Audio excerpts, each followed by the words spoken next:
Bumati ng pag-ibig at kapayapaan sa ating lahat. Salamat sa Diyos at narito na naman po tayo. May ibabahagi na naman po. Ano ang step-by-step ng pagkuha ng conversion ng Class 5 driver's license dito sa New Zealand? Step-by-step tayo. Ang una, medical muna.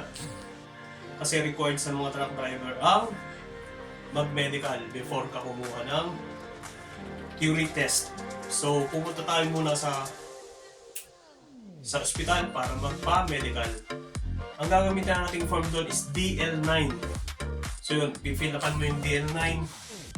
Tapos yun, titingnan ng doktor kung paano pasa ka. Pag meron ka na nun, yun, punta ka sa agency ng transport agency para makakuha na ng theory test. So, kuha ka ng DL5.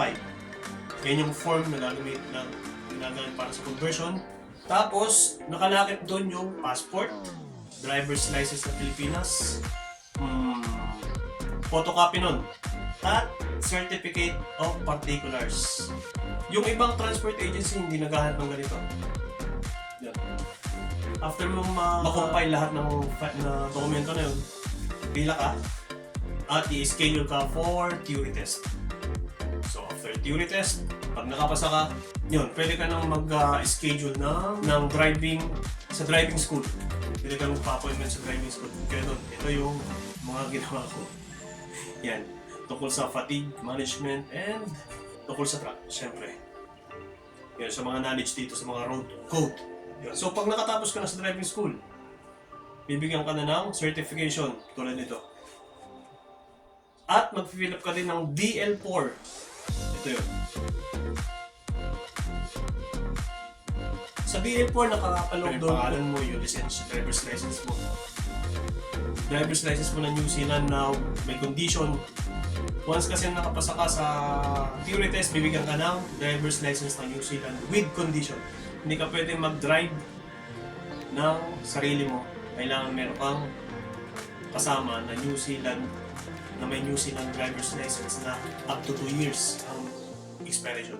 Yun din yung isang requirements, New Zealand driver's license, DL4, and itong mga study guide na to, saka yung mga sinagutan mo. And sila na magpapasa ang driving school sa Waka Kotahi, yung sa transport agency ng New Zealand. And after nun, bibilang ka ng 7 to 21 days bago makuha yung lisensya mo ng New Zealand driver's license na full license na class 5. So yun. See you next vlog.